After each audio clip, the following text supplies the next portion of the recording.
Perhatikanlah, wahai Rasul kami, bagaimana kami menjelaskan ayat-ayat dengan berbagai macam perkataan dan menjelaskan arti semua itu, dengan harapan mereka dapat memahami apa yang kami firmankan, sehingga mereka mendapat petunjuk kebenaran, lalu beriman hanya kepada Allah, kepada hari akhirat dan kepada Rasul-Nya, serta apa yang dibawanya, sehingga mereka menjadi sempurna dan bahagia.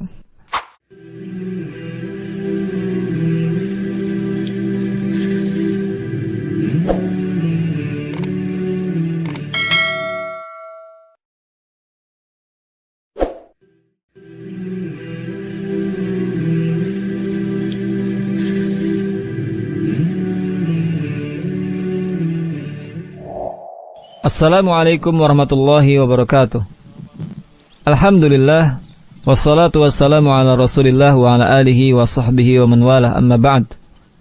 Pendengar yang dirahmati Allah, kemahabesaran dan kemahakuasaan Allah Subhanahu wa taala sungguh tidak dapat tertandingi sedikit pun. Jikalau seluruh penduduk bumi menentang kuasa dan kehendaknya, niscaya tidak akan dapat merubah apa yang telah Allah Subhanahu wa taala tentukan dan tetapkan. Demikian pula halnya jika Allah Subhanahu wa taala menetapkan satu bencana di muka bumi ini, maka tidak ada satu orang yang dapat mencegah dan menghalanginya. Dalam surat Al-An'am ayat 63 sampai 65 Allah berfirman, "Qul may yunajjikum min dhulumatil barri wal bahr tad'uunahu tadarruan wa khufyah la in anjana min hadhihi lanakunanna minasy syakirin." Qulillahu yunajjikum minha wa min kulli karbin thumma antum tusyrikun. Qul huwal qadiru ala an yab'atha 'alaikum 'adzaban min fawqikum aw min tahti arjulikum aw yalbisakum syi'an wa yudhiqa ba'dakum ba'sa ba'd. Unzur kaifa nusarriful ayati la'allahum yafqahun. Artinya, katakanlah kepada orang-orang musyrikin itu, siapakah yang dapat menyelamatkan kalian dari bencana di darat dan di laut, yang kalian berdoa kepadanya dan merendah diri dengan suara yang lembut dengan mengatakan, sungguh, jika dia menyelamatkan kami dari bencana ini, tentulah kami menjadi orang-orang yang bersyukur. Katakanlah kepada mereka, Allah lah yang menyelamatkan kalian dari bencana itu, dan dari segala macam kesusahan. Kemudian setelah itu, kalian kembali mempersekutukannya. Katakanlah, wahai Muhammad, dialah yang berkuasa untuk mengirimkan azab kepada kalian, dari atas kalian, atau dari bawah kaki kalian, atau dia mencampurkan kalian dalam golongan-golongan yang saling bertentangan, dan merasakan kepada sebagian kalian keganasan sebagian yang lain. Perhatikanlah, betapa kami mendatangkan tanda-tanda kebesaran kami silih berganti, agar mereka memahaminya. Pendengar dirahmati Allah, konteks ayat-ayat ini berkisar tentang orang-orang yang menyekutukan Allah, yaitu sebagaimana firman Allah, siapakah yang dapat menyelamatkan kalian dari bencana di darat dan di laut? Maksudnya, jika seorang dari kalian tersesat di tengah padang pasir dan kegelapan malam pun tiba, atau jika dari kalian menaiki perahu, kemudian kegelapan awan dan malam serta lautan menimpa, jiwanya pun bergoncang hebat karena takut, kepada siapakah ia akan meminta keselamatan?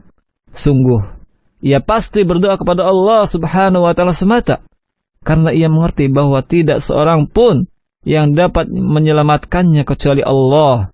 Maka ia akan berdoa dan memohon kepada Allah, baik dengan suara jelas maupun samar-samar dengan mengatakan, demi keagunganmu, jika engkau menyelamatkan kami dari kebinasaan yang menimpa kami, niscaya kami akan menjadi orang-orang yang bersyukur kepadamu.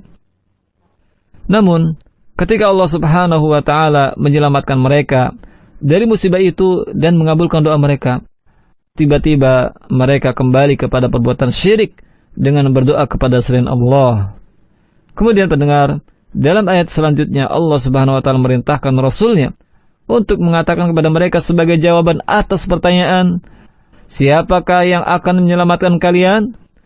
Maka jawabannya adalah, Allah menyelamatkan kalian dari bencana itu. Yaitu ketika jiwa kalian bergoncang dan kalian pun takut terhadap kematian yang menjemput.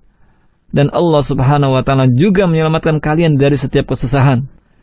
Namun demikian, anehnya kalian masih menyekutukan Allah dengan patung-patung kalian.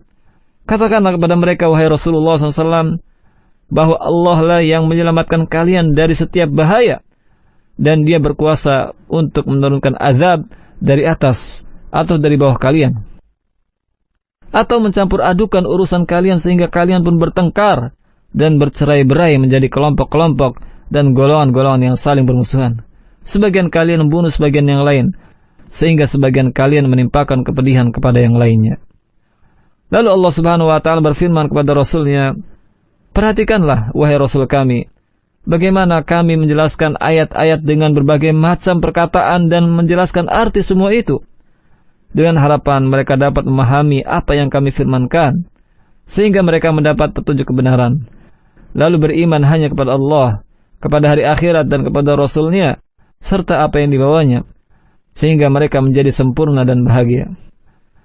Pendengar yang dirahmati Allah, ayat-ayat ini juga menunjukkan bahwa Allah Subhanahu wa Ta'ala Maha Pengasih lagi Maha Penyayang, sekalipun kepada orang kafir dan musyrik yang selalu bergelut dengan dosa. Saat mereka sangat butuh pertolongan Allah, maka Dia pun akan menolongnya. Hal ini juga senada dengan firman Allah Subhanahu wa Ta'ala dalam surat An-Naml ayat 62. A'udzu billahi minasy syaithanir rajim. Amman yujibul muttarra idza da'ahu wa yakshifus su'. Siapakah lagi yang bisa menjawab doa orang yang sangat membutuhkan jika berdoa kepadanya dan menghilangkan keburukan selain Allah?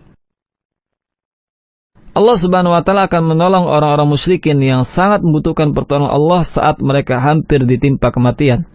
Padahal Allah tahu bahwa nanti setelah Allah selamatkan, mereka akan kembali berbuat kesyirikan.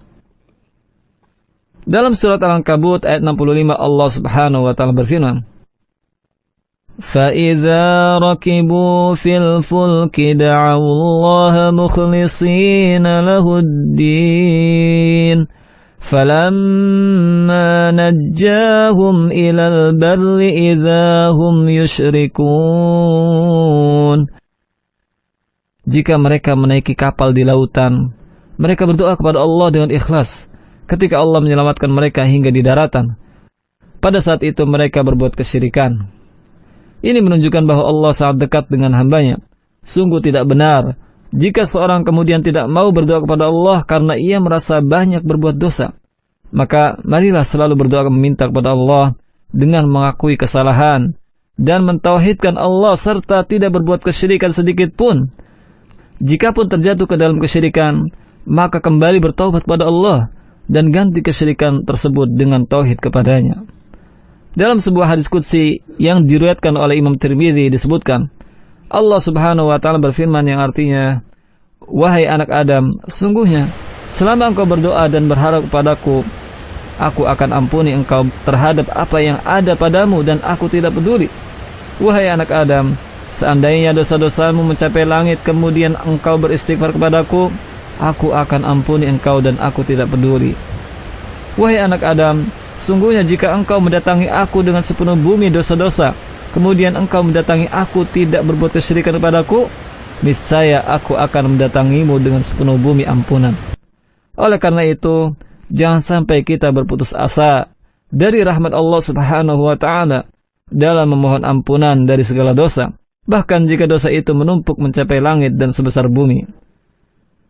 Pendengar dirahmati Allah, dalam surat Al-An'am ayat 63 sampai 65 ini terkandung faedah yang penting, yaitu permohonan keselamatan yang dipanjatkan oleh orang-orang musyrik kepada Allah Subhanahu wa Ta'ala ketika mereka tertimpa suatu bahaya. Ini merupakan bukti yang sangat jelas tentang batilnya kesyirikan yang mereka lakukan. Karena fitrah yang lurus akan menuntun mereka untuk mentauhidkan Allah, di antaranya adalah berdoa hanya kepadanya semata. Kemudian, faedah yang kedua adalah tidak ada yang dapat menyelamatkan dari berbagai bencana dan melepaskan dari berbagai kesengsaraan kecuali hanyalah Allah Subhanahu wa Ta'ala semata. Pendengar dirahmati Allah, mudah-mudahan pembahasan yang singkat ini dapat memberikan faedah dan manfaat yang besar bagi kehidupan dan keimanan kita. Amin amin ya rabbal alamin. Wallahu a'lam. Wassalamualaikum warahmatullahi wabarakatuh.